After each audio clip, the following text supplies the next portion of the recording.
Hello friends, welcome to inter channel B S top classes. आपका स्वागत है।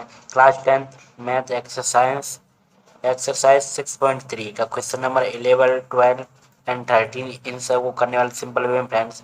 तो इस सवाल को मैं फ्रेंड्स आप पढ़ लेना। मैं आपको नोटबुक पर ले आता हूँ अपने पे, उसके साथ ही समझ आता जानता हूँ। ठीक है, क्या दिया है मैं देखो, इसमें दिया क्या है वो लिख लेते गिवन। ठीक है ना, इसमें 11 है। ओके, हमें इसमें दिया ये है एक त्रिभुज ए बी सी है ना, समद्विबाहु त्रिभुज है। अर्थात इसकी भैया जो ए बी है वह बराबर है ए सी के। ठीक है ना, ये हमें दिया है, ये आप देख लेना, आपकी एनसीईआरटी की बुक में है।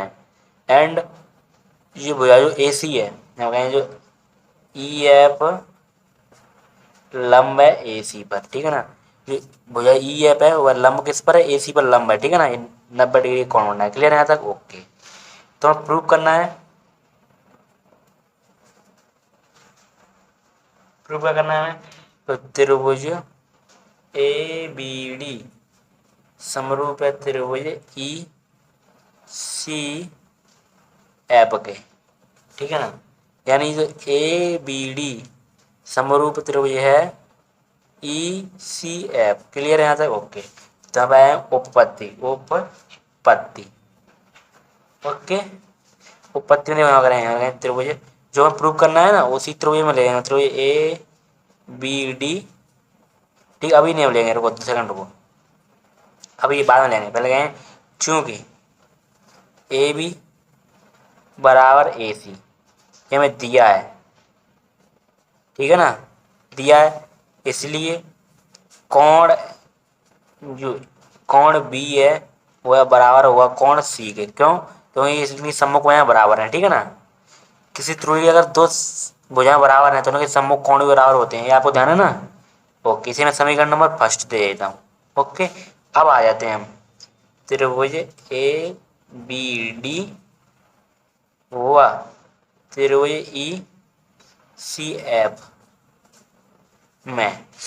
देखो, सर्वप्रथम क्या करें हम, हमें जो दिया हमने ए ऊपर सिद्ध कर लिया, यानी कोण बी बराबर है कोण सी के। ये हमने समीकरण 1 से ले लिया। ठीक है, समीकरण 1 से। ओके, एंड इस त्रिभुज ए बी डी, इसमें कोण क्या, कोण कौन सा कोण बराबर है? ये कोण बराबर। ठीक है, A D B, A D B, यानी ए डी बी बराबर है कोण ई एफ सी के। ई एफ सी क्यों? क्योंकि ये भी 90 डिग्री कोण है, आपको बताया लंब है। ठीक है, और ये भी तो लंब है ना, ये भी 90 डिग्री कोण है, यानी 90 डिग्री। ठीक है, ये लगे समकोण है दोनों दोनों, लगे। इसलिए त्रिभुज ए बी डी समरूप होगा त्रिभुज ई सी एफ के। ठीक है ना, ए ए समरूपता कसौटी से। ठीक है ना, इत सिद्धम। तो पहले प्रश्न का मैंने डायग्राम बना लिया है। अब देखते हैं हमें गिवन क्या दिया, क्या है इसमें। ठीक है ना, इसमें हमें दिया है, उसे लिख लेते हैं। देखो, हमने दिया है त्रिभुज ए बी सी की भुजाएं भुजाएं ए बी और बी सी मध्य का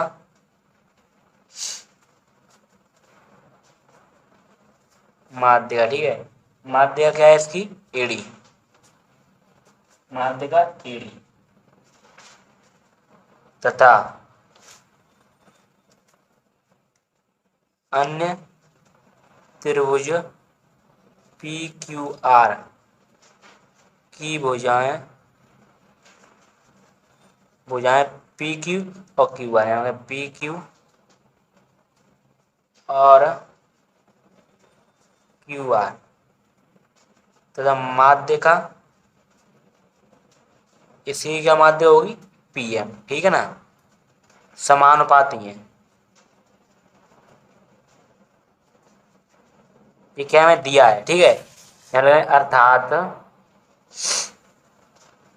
अर्थात देखो, समानुपाती मतलब क्या होता है? समानुपाती मतलब होता है ए का सभी अपॉन बराबर है बट्टे बराबर, ठीक है। देखो यानी ए बी बट्टे बी, ठीक है। यहाँ पे हम लिखेंगे इनके, देखो यानी देखो ए बी बट्टे पी क्यू, इस तरीके से, ठीक है। यहाँ लिखेंगे ए बी बट्टे पी क्यू, ठीक है ना। यानी इसकी भुजा के यानी समानुपाती ये, ठीक है। और इस बी सी के यानी बी सी बट्टे क्यू आर, तथा इसकी मध्य का एडी अपॉन इसकी माध्य का पीएम, क्या है? समानुपाती, ठीक है। ये मैंने आपको एनसीईआरटी में दिया है, ठीक है ना। ओके, अब हम लगाए प्रूफ। प्रूफ क्या करना है आपको? प्रूफ करना है हमें त्रिभुज त्रिभुज ए बी सी समरूप है त्रिभुज पी क्यू आर के, ठीक है ना। तो पहले हम यहाँ पे आए थे उपपत्ति, किसमें आते? उपपत्ति, उपपत्ति। जब उपपत्ति में आएंगे, यहाँ पे आपको मैं समझ आया था, ठीक है। किसी त्रिभुज की किसी भी एक शीर्षक, यानी इसका ये शीर्षक हुआ, ये शीर्षक है, ठीक है, तीनों। किसी शीर्षक से खींची गई माध्य का सामने वाली ये जो भुजा है ना, इसको समान दो भागों में विभाजित करती है। इसी प्रकार जो हमने इस शीर्षक पर से ये भुजा खींची है, माध्य खींची है एडी, वह इसको बीसी को समद्ध विभाजित करती है, ठीक है ना। इसी प्रकार इसकी माध्य का है पीएम, वह इसको समद्ध विभाजित करती है, यानी क्यू एम बराबर एम आर, ठीक है ना। ये क्लियर है यहाँ तक? ये आपको लिखना है, तब आप लिखेंगे इसलिए या इसी प्रकार, इसी प्रकार, ठीक है। उपपत्ति में आपको लिखना है कि किसी त्रिभुज की एक शीर्षक से खींची गई माध्य का सामने वाले भुजा को समद्विभाजित करती है, ठीक है। ये लिखना है, तब लिखना है इसी प्रकार त्रिभुज ए बी सी की माध्य का, क्या माध्य का है? एडी, भुजा बीसी को समद्विभाजित करती है, ठीक है ना। यानी अर्थात बी डी बराबर है डी सी के, ठीक है। अर्थात बी डी बराबर है डी सी के, क्लियर है? ओके, या हम कर देंगे बी डी बराबर है टू बी सी के, सॉरी देखो टू बी डी बराबर है बी सी के, ठीक है, गलत हो जाएगा। यानी कि जो टू बी डी है वह बराबर होगा बी सी के, ठीक है। देखो यानी ये जो बी सी है उसकी आधी क्या है? बी डी, यानी दो बी डी लेंगे तो हम बी सी होगी, यानी टू बी डी लेंगे तो बी सी के बराबर आ जाएगी, ठीक है ना। इसे मैं समीकरण नंबर सेकंड दे देता हूँ, ठीक है ना। सेकंड, पहला नहीं दिया तो इसे फर्स्ट समीकरण दे देते, इसे समीकरण पहला है, ठीक है। यहाँ इसी प्रकार पुनः आप लिखे ना त्रिभुज पी क्यू आर की माध्य का पी एम भुजा क्यू आर को समद्विभाजित करती है, ठीक है। अर्थात मैं शॉर्ट करता हूँ फ्रेंड, क्यों ज़्यादा लंबा हो जाता है वीडियो ना। आपको समय देता हूँ, बढ़िया दें, ये गारंटी मेरी है। देखो अर्थात जो क्यू एम है वह बराबर होगा एम आर के, ठीक है। या जो हमारा टू क्यू एम है, यानी देखो ये दो क्यू एम लेंगे हम तो किसके बराबर आएगा? क्यू है, किसके बराबर आएगा? क्यू आर के, ठीक है ना। क्लियर है यहाँ तक? इसे मैं समीकरण सेकंड दे देता हूँ। यहाँ आप लिखेंगे हम त्रिभुज ए बी डी व त्रिभुज पी क्यू एम में, यानी त्रिभुज ए बी डी व त्रिभुज पी क्यू एम में, ठीक है। इन दोनों त्रिभुजों का अगर हम समरूप करने वाले हैं, ठीक है ना। करेंगे तो क्या देखो हमें ए बी बट्टे पी क्यू बराबर है बी सी बट्टे क्यू आर और बराबर है ए डी बट्टे पी एम, क्लियर है? ये हमें दिया है, ठीक है ना। ये हमें दिया है, ये दिया ही तो है, गिवन में दिया है। ओके, अब देखो हम क्या करने वाले हैं यहाँ पे। या ए बी बट्टे पी क्यू बराबर, देखो बी सी की जगह क्या ले सकता हूँ मैं, 2BD। क्लियर है। और क्यू आर की जगह पे क्या ले सकता हूँ मैं, 2QM। 2QM बराबर है AD अपॉन PM। यहाँ पे लगाएंगे हम समीकरण 1 व 2 से। ठीक है, तो ये 2 से 2 कटेगी, कैंसिल। तो यहाँ पे AB बट्टे PQ बराबर है BD अपॉन QM बराबर है AD बट्टे PM। अब देखो AB बट्टे PQ और BD बट्टे QM AD अपॉन PM, यानी वो इसकी सभी भुजाएं इसके समानुपाती। ठीक है, यहाँ लगाएं, इसलिए त्रिभुज ABD, इसलिए त्रिभुज ABD समरूप होगा त्रिभुज PQM के। क्यों, SSS समरूपता, यानी भुजा भुजा समरूपता। ठीक है, नियम से। क्लियर है यहाँ तक? ओके। अब लेंगे हम, देखो, इसलिए कोण ABD बराबर होगा कोण PQM। क्यों, समरूप त्रिभुजों के समरूप त्रिभुज का संगत कोण है। ठीक है ना, यानी ये कोण ABD, ये कोण बराबर होगा कोण PQM, इस कोण के। ठीक है, ये कोण इस कोण बराबर होगा। क्यों, क्योंकि ये समरूप त्रिभुज है, नहीं संगत कोण क्या होते हैं, बराबर होते हैं, ध्यान रखना। ठीक है ना, ओके। इसे मैं समीकरण नंबर 3 दे देता हूँ। अब देखो, अब लेंगे पुनः त्रिभुज ABC व त्रिभुज PQR में। क्लियर है यहाँ तक? ओके।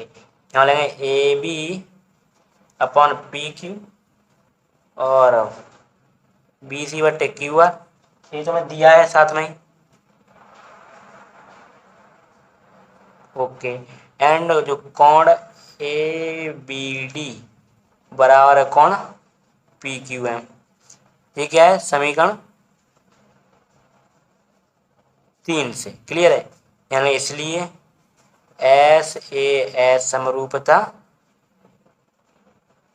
नियम से क्या, त्रिभुज ABC समरूप होगा त्रिभुज PQR के। ठीक है ना, इति सिद्धम आ सकता है। ठीक है, तो ये वेरी वेरी मोस्ट, इसे ध्यान रखना है, इसे आप प्रैक्टिस करते ना। देखो, हमें दिया है गिवन, इसमें क्या दिया है हमें, त्रिभुज ABC की भुजा भुजा BC है ना, इस बिंदु D स्थित है, और जो कोण ADC बराबर है कोण BAC के, BAC।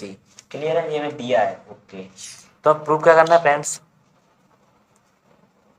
प्रूफ करना है कि CA का वर्ग बराबर है, CA का वर्ग बराबर है CB इंटू CD। ठीक है ना। अब देखो, मैं इसे कब ला सकता हूँ, जब मैं त्रिभुज ABC और त्रिभुज DCA को समरूप कर दूं। ठीक है, इस पूरे वाले त्रिभुज को और इस छोटे वाले त्रिभुज समरूप कर दूंगा ना, तो ये वाला ये आ जाएगा। ठीक है, यहाँ पे करते हैं उपपत्ति। ठीक, उपपत्ति, देखो उपपत्ति है त्रिभुज ABC, हमें समरूप करना है त्रिभुज, देखो ये त्रिभुज ABC समरूप करना है त्रिभुज DAC के। ठीक है, क्यों, D किसके बराबर है, कोण A के। ठीक है ना, और कोण C के बराबर है, तो इसी तरीके से हमें करना है त्रिभुज ABC समरूप है त्रिभुज DAC के।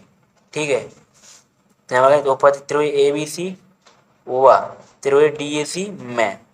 ठीक है, अभी समरूप नहीं करना है में। अब देखो, हम करना है, करना है कि कोण जो BAC, कोण BAC बराबर है कोण ADC के, ADC। क्यों, ये हमें दिया है। ठीक है ना, ओके। अब देखो, और ये क्या है, और दोनों में क्या कॉमन है, तो इसमें भी C आ रहा है, इसमें भी C आ रहा है, यानी कोण C बराबर है कोण C। ये क्या है, ये उभयनिष्ठ है। ठीक है, उभयनिष्ठ है। ओके, यानी इसलिए त्रिभुज ABC समरूप होगा त्रिभुज DAC, ठीक है ना, ये एक समरूपता नियम से, ठीक है। अब देखो हम क्या कर सकते हैं, इनकी संगत हो जा लेंगे। देखो हम लेंगे CA, ठीक है, अपॉन, देखो CA इधर से भी, इसे इधर से भी लेंगे तो क्या आएगा CD, ओके। अब देखो अब लेंगे हम CB, यहाँ लेंगे, यहाँ पर लेंगे CA, क्लियर है CA। और अब क्या बचा, यहाँ बचा AB, यहाँ बचा DA। अब देखो हमें इसमें AB और DA का जरूरत पड़ रहा है, नहीं पड़ रहा है। हमें लेना क्या है, AB और CD, CA का वर्ग, CD और CB चाहिए। तो देखो इसे हम नहीं लेंगे, ठीक है, इसे ले सकते हैं। तो इसलिए CA बट्टे CD बराबर है CB बट्टे CA, ठीक है। अब देखो इसे पक्षांतर करें, देखो इसका मल्टीप्लाई इससे, इसका मल्टीप्लाई इससे, तो CA और CA का मल्टीप्लाई करने से क्या है, CA का वर्ग, तो CB और मल्टीप्लाई में CD, ठीक है। यही हमें क्या करना है, प्रूव करना है। देखो तो इति सिद्धम।